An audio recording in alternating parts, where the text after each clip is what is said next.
Lacan était à la recherche du nom propre. C'est la question qu'il pose lui-même. Il dit qu'est-ce que le nom propre? C'est dans une séance du séminaire du 10 janvier 1962. Et j'avais indiqué la dernière fois que cette séance, c'est pas un hasard si elle démarre, si elle commence par cette question, qu'est-ce que le nom propre? Et où il va examiner l'origine des différents alphabets et il va s'arrêter, entre autres, sur l'alphabet hébraïque, l'alphabet hébreu. Alors, que remarque Lacan?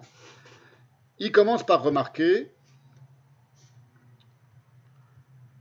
que en grec, je vais vous montrer l'extrait du séminaire, parce que vous allez voir que c'est vraiment indiqué dans le texte même du séminaire.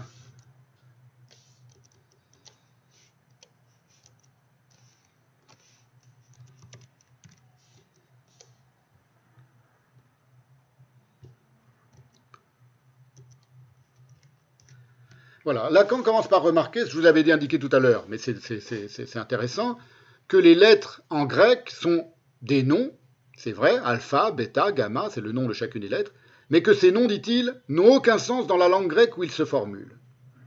Et la raison en serait que ces noms reproduisent ceux des lettres de l'alphabet phénicien et proto-sémitique, et donc ces lettres auraient une signification, mais pas dans leur propre langue, mais dans la langue dont elles proviennent, à savoir en phénicien et en proto-sémitique.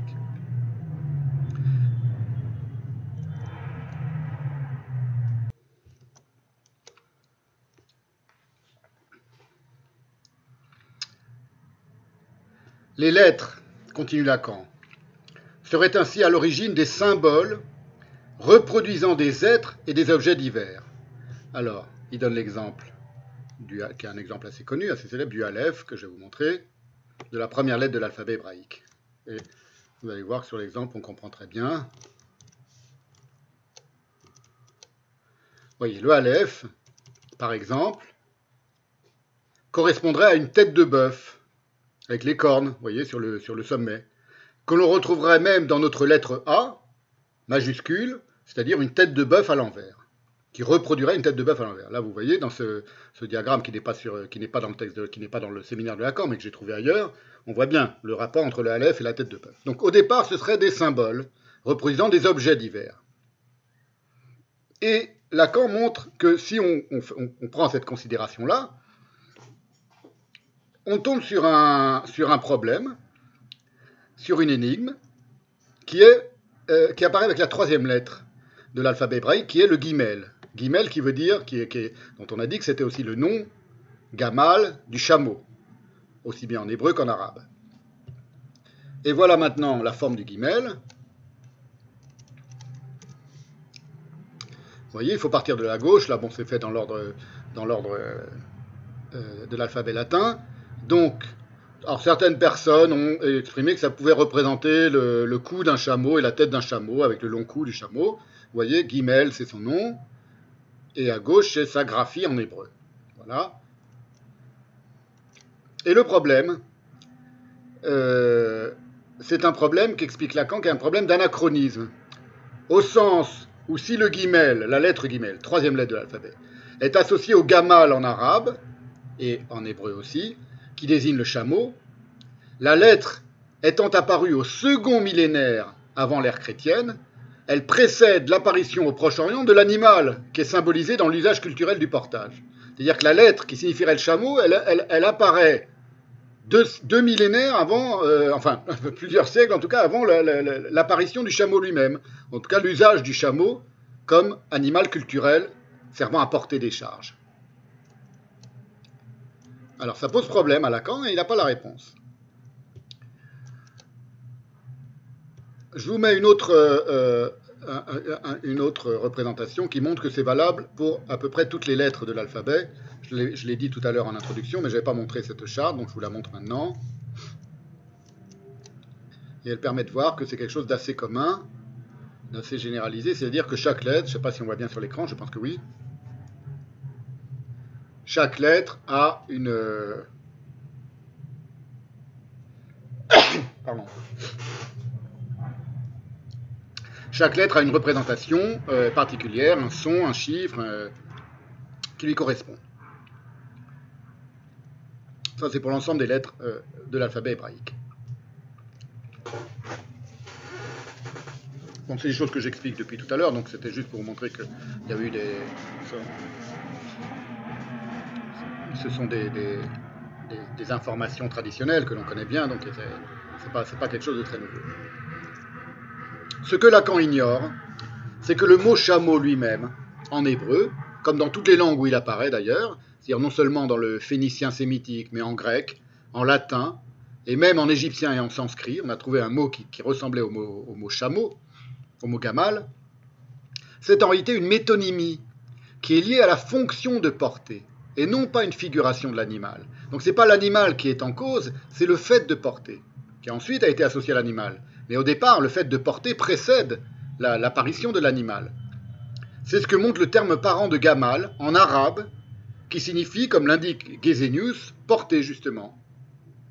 Gamal a adopté la signification, gamal en hébreu, du mot parent, il le met en arabe, je ne sais pas comment il se prononce, gamal, qui veut dire to carry, dit Gesenius dans la traduction anglaise de l'allemand de Gesenius, dans le dictionnaire de l'hébreu biblique et du chaldéen de Gesenius, to carry, donc porter.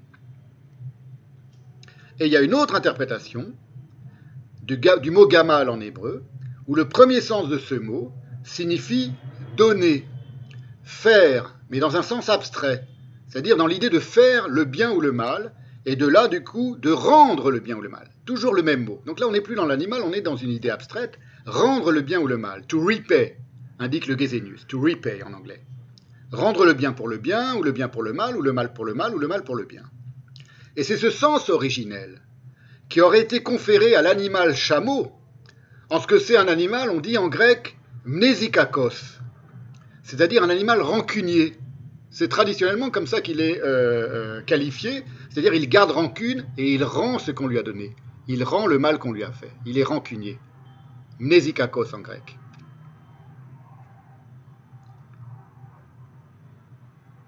C'est ainsi qu'il explique. C'est Gesenius qui explique ça dans son lexique, dans son dictionnaire.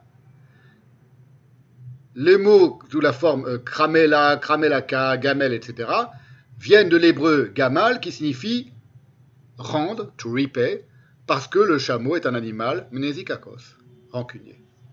Donc on voit que le sens, y compris le sens de la psychologie, qui ensuite sera associé à l'animal réel, prévaut sur la représentation symbolique, où la lettre guimel sera associée à un référent particulier qui serait l'animal, le chameau. Or, Lacan, ce qui est intéressant, c'est que Lacan pointe la difficulté de considérer d'une part le critère chronologique selon lequel la lecture des signes, écrit-il, a précédé tout usage d'écriture d'environ un millénaire.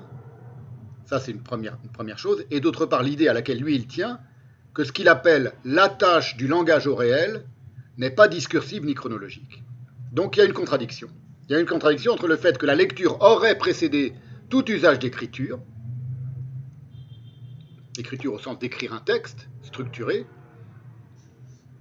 mais chaque signe représentant un objet ou une chose de manière isolée, et l'attache du langage au réel qui, elle, n'est pas discursive ni chronologique. C'est quelque chose à quoi tient beaucoup Lacan, qui va permettre évidemment de concevoir que l'inconscient est structuré comme un langage. Voilà ce que dit Lacan. Et ça, c'est valable aussi à propos de la pensée juive. Problème qui ne se pose qu'autant, je veux dire, dans la manière dont la pensée juive conçoit le langage. Problème qui ne se pose qu'autant que nous avons pu d'abord voir la nécessité, dit Lacan. Pour comprendre le langage, on entend les Pères Noël à moto de Marseille qui font leur boucan, qui sont une des petites manifestations, comme il y en entend quotidiennement, de notre société de la souillure. Problème qui ne se pose qu'autant que nous avons pu d'abord voir la nécessité, dit Lacan, pour comprendre le langage, de l'ordonner, ce langage, par ce que nous pouvons appeler une référence à lui-même. Donc il est autoréférentiel, à sa propre structure comme telle, qui d'abord, pour nous, a posé ce que nous pouvons presque appeler son système, comme quelque chose, le système du langage, donc, qui est en référence à lui-même, qui d'aucune façon, continue Lacan, ne se suffit d'une genèse purement utilitaire, instrumentale, pratique, d'une genèse psychologique, qui nous montre le langage comme un ordre, un registre, une fonction, dont c'est toute notre problématique qu'il nous faut la voir comme capable de fonctionner hors de toute conscience de la part du sujet, et dont nous sommes amenés comme tel à définir le champ comme étant caractérisé par des valeurs structurales qui lui sont propres. Dès lors, continue Lacan, il faut bien pour nous établir la jonction de son fonctionnement avec ce quelque chose qui emporte dans le réel la marque. D'où vient la marque? Est-elle centrifuge ou centripète? Demande Lacan. Est-ce que c'est la marque qui se diffuse vers l'extérieur, vers le monde réel, ou est-ce que c'est l'inverse? C'est le monde réel qui s'implique dans la marque, qui vient se nourrir la marque. D'où vient la marque? C'est la question, c'est Lacan qui parle. C'est là, continue-t-il, autour de ce problème, que nous sommes pour l'instant non pas arrêtés, mais en arrêt. Eh bien, dans la pensée juive, bien loin d'être en arrêt, au contraire, la pensée juive a poussé jusqu'à sa dernière extrémité cette idée d'une autonomie autoréférentielle de la lettre.